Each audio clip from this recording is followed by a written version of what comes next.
Classmates from Cuba are now in the United States. They will stay with Elian at that Maryland retreat. Meantime, Elian's Miami relatives are back in Florida after trying and failing to see him. And they might not see him for a while. An appeals court has turned down their request to visit the boy. If you are one of the millions of Americans who did not fill out your census form, get ready for a knock on the door. The Census Bureau is kicking off a 10-week nationwide campaign. Officials plan to contact as many people as possible. Census officials say 1/3 of households have not filled out the form. We'll have another update for you coming up in just about a half hour or so. Stay with us, though, because the O'Reilly factor is up next. Tonight, Bill asks, who is a bigger liar, Al Gore or George W. Bush?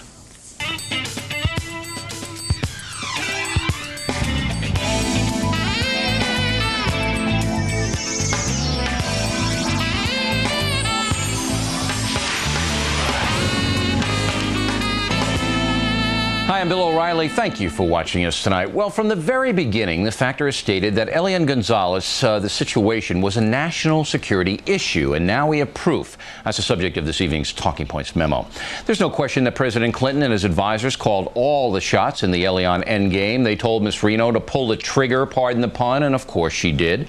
Talking Points has repeatedly said that Mr. Clinton could have solved the situation peacefully by leading a negotiation that would have reunited Elian with his father, while also providing supervised visitation for the Miami relatives. Surely this would have been best for the boy, but as usual, Mr. Clinton wanted deniability in case things went bad and the polls turned, so he stayed behind the scenes. Now, on to national security. All around the world, ill-informed people are making judgments about America based upon tilted press reporting that is enhanced with the hot video of the Elian extraction. The Guardian in England writes, these images play into a view which many Europeans seem to enjoy holding about the United States, that it is a nation inhabited essentially by mad people. A Greek newspaper ran a political cartoon showing Elian being held at gunpoint by a mean-looking Uncle Sam. Italy's Repubblica paper asked who gave the order to kidnap little Elian. We're afraid no one will ever be able to give a good answer to the boy. Get the picture? Americans in general have two fatal flaws when it comes to complicated situations like this one. First, many of us are prisoners of our ideology or personal experience. We don't look at things outside of ourselves and see the big picture. If you like guns, damn any gun control. If you are pro-choice, forget about any rational discussion on partial birth abortions. If we're Democrats, the president must be right. If we're conservatives, Mr. Clinton can never be right. The second flaw is that we Americans like to have heroes and villains in every story. We like to take sides.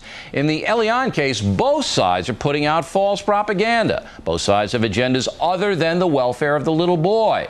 So in evaluating statements and so-called facts, we need to be skeptical of both sides.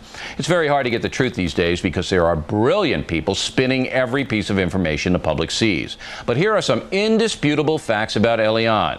Castro has used this little boy to smear the United States and has terrorized the boy's father into doing his bidding. Once again, the factor has learned that the mother of Juan Miguel Gonzalez has been removed from her home and put into custody by Castro. This to send a message to Mr. Gonzalez that he'd better do what he's told. The Miami relatives used their hatred of Castro to cloud their judgment about the father's rights to see his son. Most Americans saw this clearly, thus the polls supporting the government's actions. The Clinton administration was motivated by public opinion in this case and not by the welfare of the little boy. Again, the president really cared about Elian. He would have personally intervened and cooled down an out-of-control situation. That is the truth of this matter, which has embarrassed us worldwide. Again, when the going gets tough, true leaders get going. I haven't seen one in a great time. Have you? And that's the memo. Now for the top story tonight. Should America be ashamed for the way things turned out in the Elian matter? With us now is Miguel Perez, a columnist at the Record newspaper of New Jersey. Mr. Perez is an American citizen who was born in Cuba and now covers Latino issues. You wrote a very hot column about how you were ashamed about what went down here. And a lot of people say you have no right to do that. You have no right to be ashamed of this country, that we were within the law and what we did. How do you answer? I'm eternally grateful to this country for taking me in. I'm a very proud American, but at that moment, Bill, I felt very much ashamed. Just like many native-born Americans were ashamed of what we saw on television. This is how dictatorships get started. And we who come from Cuba know how dictatorships get started. But isn't that an overreaction? We have 72% of the American public, according to the polls, support the action of reuniting Elian with his father. Now, I don't believe 72% think that there should have been a raid like that. I certainly don't, because I saw that this could have been headed off a lot earlier than it was. But aren't you overreacting here in the sense that, yes, it was a bad decision, but you know we don't live in a police state? This is the beginning. This is how they get started. When mob rule takes over, when polls take over, when you let Clinton decide because the majority wants for the purpose of expediency to do whatever he needs to do and abuse authority, abuse power this way, this is how dictatorships get started. This is how we lose our freedom. All right. When you say mob rule, what about the people in Miami standing outside the house of Lazario Gonzalez? That was mob rule. I was there, Bill. They were praying, most of them. I didn't see no mob rule. Mr. Perez, you know that if they had walked in during the day with warrants and said, okay, everybody move back, you know what would have happened there. There were 20 different ways of doing this. They could have found a neutral site somewhere in Florida where the father could have come.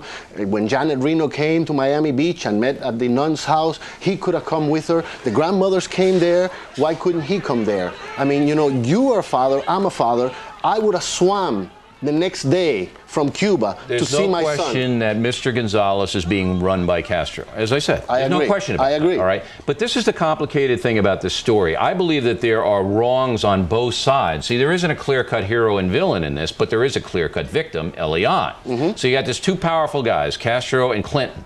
They're playing a lot of games that most Americans aren't aware of. No, what we see in the Cuban-American community is that they're together on this one, and that we're fighting both the U.S. government and the Cuban government on this one. But your side, Mr. Perez, is a little bit unreasonable here in the sense that it would deny the father custody of his son if the father wants to take the son back to Cuba. If I was completely sure, Bill, that the father really is speaking for himself, as a father, I would have to side with him and I would say, hey, this is what you really want. You'd never be completely sure. Because we know better. We've been through the system. We know what Castro is like. We know the type of manipulations that will occur. We know that he's a puppet. And unfortunately, yes, you're right. We will never know because you yourself mentioned the relatives that are back in Cuba. Then you have to make a decision whether you would deny this man, whether he's being coerced or not, access to his son based on a political ideology that you despise. No, see, what we were hoping for was that through the courts, we would be able to get this guy to speak his mind. Right. Somehow in this country. They got his mom. I agree. They got his mom. I agree. They have his mom, and it's very difficult, for him to give up his mom for his son. So it's a catch-22 situation, and I agree with you. Yep. I think it's impossible. I think, unfortunately for this little boy, he's going to end up in a country where he's going to be Fidel Castro's son. Yes, he is, and he's going to be manipulated by Castro until Castro dies. Now, when we come back, I want to get back to you being ashamed of America, and we'll zero in on that. We'll have more with Mr. Perez in a moment, and then pull over. The Truth Police are right behind you. Tonight, a look at lying in the presidential campaign. We're right back with those reports.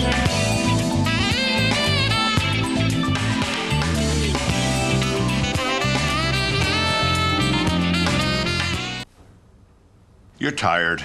Do you stop at Red Roof Inn and get a quiet room you can always count on? Or take your chances somewhere else? Down, boy, down. Lonely. Whisk announces the first and only laundry detergent specially formulated to help reduce wrinkles so you iron less. New Whisk with Wrinkle Reducer. Do it once, do it right, do it less. You know when it's time to focus on heart health. You're even taking vitamin E. But Centrum knows there's more to it. There's selenium, garlic, and CoQ10. Now getting all this is as easy as Centrum. New Centrum focused formulas. Each a blend of nutrients more completely focused on one health concern. You know when to focus on your bones. You know you need calcium. But zinc, D, and magnesium may help too.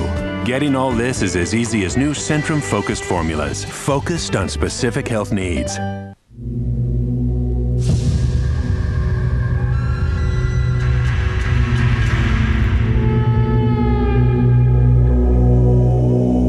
Announcing the world premiere of the all-new Chevy Tahoe. More power, more room, more SUV. It's nowhere near anything. Chevy Tahoe, like a rock. Picture this, a life without worry, where problems are quickly solved. Picture a future that's financially secure for you and the ones you love. Picture nationwide. with auto, home, and life insurance products to protect what you hold dear, and retirement planning to help you prepare for your future. If you can picture it, Nationwide can too. Nationwide, insurance, financial services on your side. An equal housing opportunity insurer. Tonight, The Taking of Elian, a highly controversial act. Bill Clinton keeps a low profile. Should the president have taken a more upfront role, or was staying in the background the right course of action? What's next in the continuing saga? Join the debate tonight on Hannity and Combs. I'm Paula Zahn. Tonight on The Edge, the stories beneath the headlines and the humanity behind the news. A fair and balanced look at the powerful issues that are making and rewriting history. Tonight on The Edge. Continuing now with Miguel Perez, a columnist for the Bergen Record of New Jersey. You know, this story pains me. I'm actually pained covering this story because I see the damage it's causing the United States, which is a country that I love. I mean, we're not perfect here, but we're better than what's second. And I see that this story has influenced good people like you to be very, very rigid in your stand. See, I'm wanting you and all the Cubans watching me right now all over the country to step back out of their emotion and say, yeah, it's bad, but the father has the final say. That's what I want to happen. Okay, I'll say this. Yes, it's bad. The father has the final say, but the guy who's pulling the vocal cords of the father, his name is Fidel, unfortunately. But we know that. And we have to deal with that.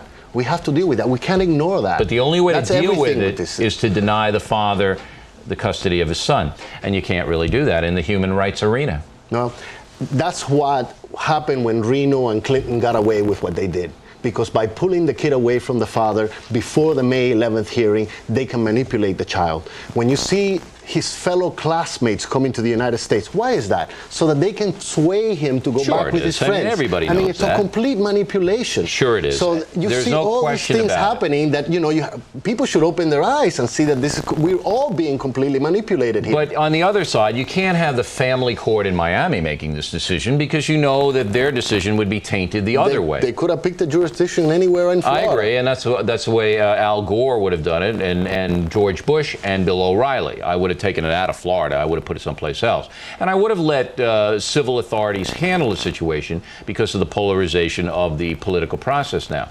But let's get back to being ashamed. Even if you, and it looks like you guys are going to lose here. It looks like Elian will go back to Cuba with his father. That's what it looks like is going to happen. Are you going to be ashamed to be an American? I'm not ashamed now. I was ashamed at the moment when I saw this. This is what I said in the column. I was very much ashamed to be an American at that moment because I saw this country that I love going in the wrong direction, turning into Cuba. I had never seen what I saw Saturday in this country before. And this is brutal police state. We're doing Castro's bidding by turning into Castro. All right. I can't disagree with that. That was a situation I hope we never see again. Why do you think President Clinton has come down so hard line on sending the boy back to Cuba? We are being blackmailed. Our government is being blackmailed simply with a simple threat that Castro is threatening every 6 months to unleash another Mariel boat lift to come to this country. You believe that? I believe that absolutely, and that is the bottom line here. This is not Miguel Perez saying it. This is Richard Nucio. He was his but we don't have any proof of that. See, we hear it, but we don't know for sure. And you know, if that happened, the United States could punish Cuba a lot worse. A lot worse than Cuba can punish the United States. So I'm saying to myself, you know, President Clinton, what's his real agenda here? What does he really want to accomplish? He's been in office 7 years and he's done nothing for Cuba at all. So the people who say, oh, he's a Castro lover, he wants this, he's done absolutely zippo for Castro in 7 years. So what's driving this guy? Well, remember what happened to him in Arkansas. He lost an election in Arkansas because of Marielito boat lift. Right. Okay, there was a camp there. But he's out of office next fall. He doesn't care. That's Gore's problem. Well, I think he really is afraid of harming Gore with another Mariel boat lift this summer. Yeah. And that's where Gore, I think, is wishy-washy as well. So are the Republicans, by the way. Everybody's wishy-washy. They haven't Where's Governor Jeb Bush? He swallowed his tongue. Yeah, where is he? He swallowed his tongue. Absolutely. Sure, they're all running for cover. We know that. You know, Miguel, I'm going to have you back, but there's something more here. There is something more to this story that you don't know and I don't know that's motivating President Clinton, one of the cleverest politicians in U.S. history. So if you find out, you let me know. You bet. We'll do that, and we appreciate you coming in.